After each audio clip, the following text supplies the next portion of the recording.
Stage پر تشریف فرما مہمانان گرامی اور اس عظیم الشان ریلی میں شریک حوصلہ مند اور اولو العزم بھائیوں اور بہنوں، السلام علیکم ورحمۃ اللہ وبرکاتہ۔ میں سب سے پہلے اس عظیم الشان کانفرنس میں آپ سب کا استقبال کرتا ہوں۔ فرقہ پرستی کے خلاف، نفرت کے خلاف، ریسزم یا نسل پرستی کے خلاف یہ عظیم الشان کانفرنس، یہ ملک کے عوام کی طرف سے یہ اعلان ہے کہ ہم اس ملک کو فاشزم کے راستے پر جانے نہیں دیں گے، ظلم کے راستے پر، ناانصافی کے راستے پر، انجسٹس کے راستے پر، انیکوالٹی کے، نابرابری کے راستے پر، ڈسکریمنیشن کے، تفریق کے راستے پر، کمیونلزم کے راستے پر، ریسزم کے راستے پر اس ملک کو جانے دینے کے لیے ہم تیار نہیں ہیں۔ ہم اس ملک کو قانونیت کے راستے پر جانے نہیں دیں گے۔ تو آپ کا یہ اعلان، مجھے یقین ہے کہ انشاءاللہ اس ملک کے عوام کو بیدار کرنے اور ان کے ضمیر پر دستک دینے کا ایک اہم ذریعہ ثابت ہوگا۔ بھائی اور بہنوں، میں ہمیشہ پروفیسر ٹوائنبی کی بات دہراتا ہوں کہ سویلائزیشنز کبھی مارے نہیں جاتے، بلکہ ہمیشہ جب بھی مرتے ہیں خودکشی سے مرتے ہیں۔ Civilisations dye from suicide, not from murder. اور کسی سویلائزیشن کی، سوسائڈ کی، اس کی خودکشی کی سب سے بڑی علامت یہ ہوتی ہے کہ وہاں افراد اور گروہوں کے درمیان نفرت پیدا کی جاتی ہے، ایک دوسرے سے لڑایا جاتا ہے۔ ملک کی تعمیر سے زیادہ، اس کی ترقی سے زیادہ ایک دوسرے سے نفرت یہ اصل ایجنڈا بن جاتی ہے۔ تو یہ اس بات کی علامت ہوتی ہے کہ وہ سویلائزیشن سوسائڈ کے، خودکشی کے راستے پر چل پڑا ہے۔ کوئی بھی ملک وہ محض دولت سے طاقتور نہیں بنتا، محض ڈپلومیسی سے دنیا کی عظیم طاقت وشو گرو نہیں بن سکتا۔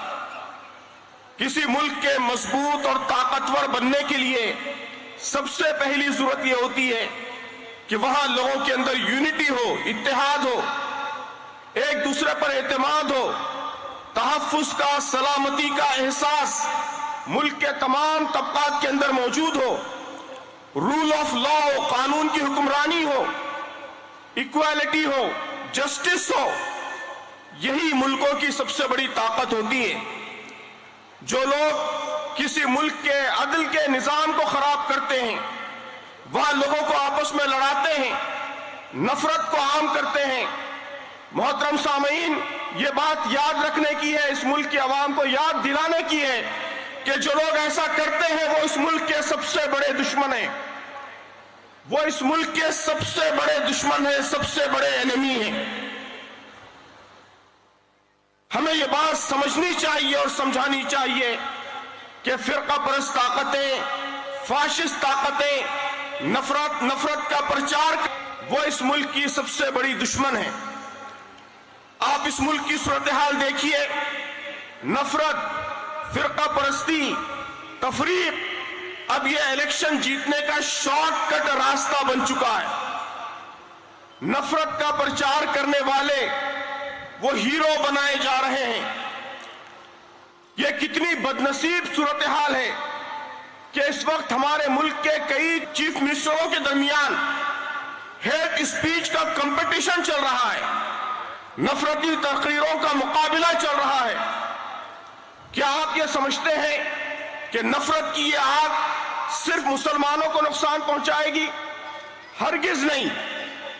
محترم سامعین، یہ آگ کا کھیل ہے اور اس میں ہر ایک کے ہاتھ جلیں گے۔ ایک پوری نسل، ایک پوری جنریشن نفرت اور اشتعال انگیزی کے ماحول میں پروان چڑھائی جا رہی ہے۔ ایک ایسے ملک میں جہاں آبادی کا بڑا حصہ نوجوانوں پر مشتمل ہے۔ نفرت کا یہ کھیل، یہ کوئی معمولی کھیل نہیں ہے، یہ ایک بھیانک آگ ہے جو دہکائی جا رہی ہے، اور یہ آگ صرف مسلمانوں کو نقصان نہیں پہنچائے گی، پورے ملک کو جلا کر خاکستر کرے گی۔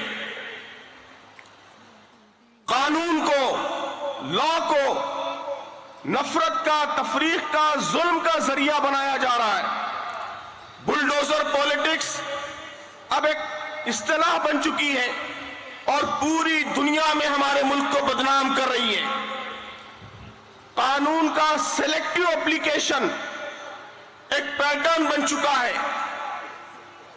بے شمار واقعات ہیں کہ پوری کی پوری کالونی سو کالڈ انلیگل آکیوپیشنز پر مشتمل ہوتی ہے، لیکن اس کالونی کے بیچوں بیچ صرف ایک گھر کو گرانے کے لیے بلڈوزر پہنچتا ہے۔ ساری کالونی چھوڑ دی جاتی ہے، ایک گھر گرایا جاتا ہے۔ تشدد کی بلکہ جینوسائیڈ کی کھلے عام اپیلیں کرنے والے وہ آزاد گھوم رہے ہیں، اور صرف ایک جملے پر، ایک سینٹنس پر مفتی سلمان اظہری کو سخت دفعات لگا کر جیل میں بند کر دیا گیا ہے۔ دلی میں سینکڑوں ہیکٹر فارسٹ زمین، دلی گورنمنٹ کے ڈیٹا کے مطابق سینکڑوں ہیکٹر فارسٹ زمین پر انکروچمنٹ ہے۔ یہ انکروچمنٹ آج بھی روزانہ بڑھ رہا ہے، لیکن اچانک ڈیمولیشن کی کارروائی ہوتی ہے تو ایک 900 اولڈ مسجد کی، 900 سال پرانی مسجد کی، جو اس وقت بنی تھی جب نہ ڈی ڈی اے تھا، نہ فارسٹ ڈپارٹمنٹ تھا، نہ اس کے رولز اور لاز تھے۔ یہی معاملہ اتراکھنڈ کا ہے۔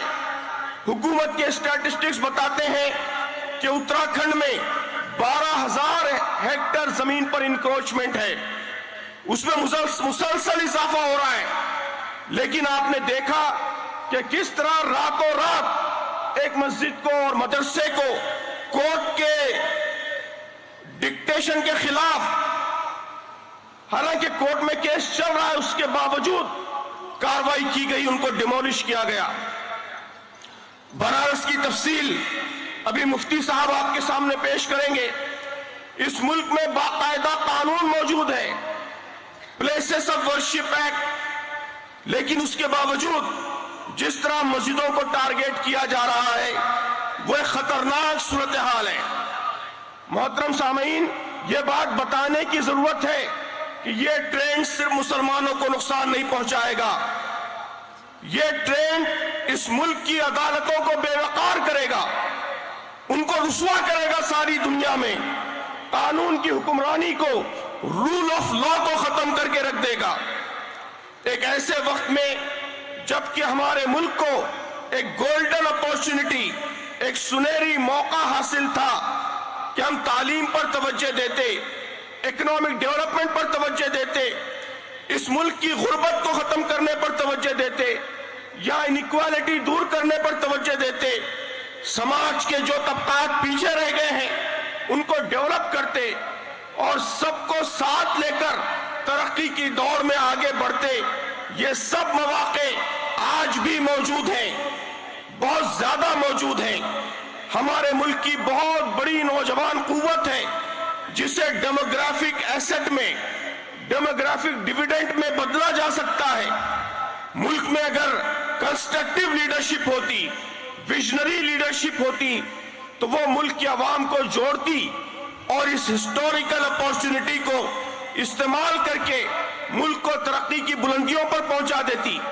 لیکن یہ کتنے افسوس کا مقام ہے کہ تاریخ کے اس اہم موڑ پر ہم لوگوں کو آپس میں لڑا رہے ہیں، اپنے ہی شہریوں کے درمیان نفرت کی، تفریق کی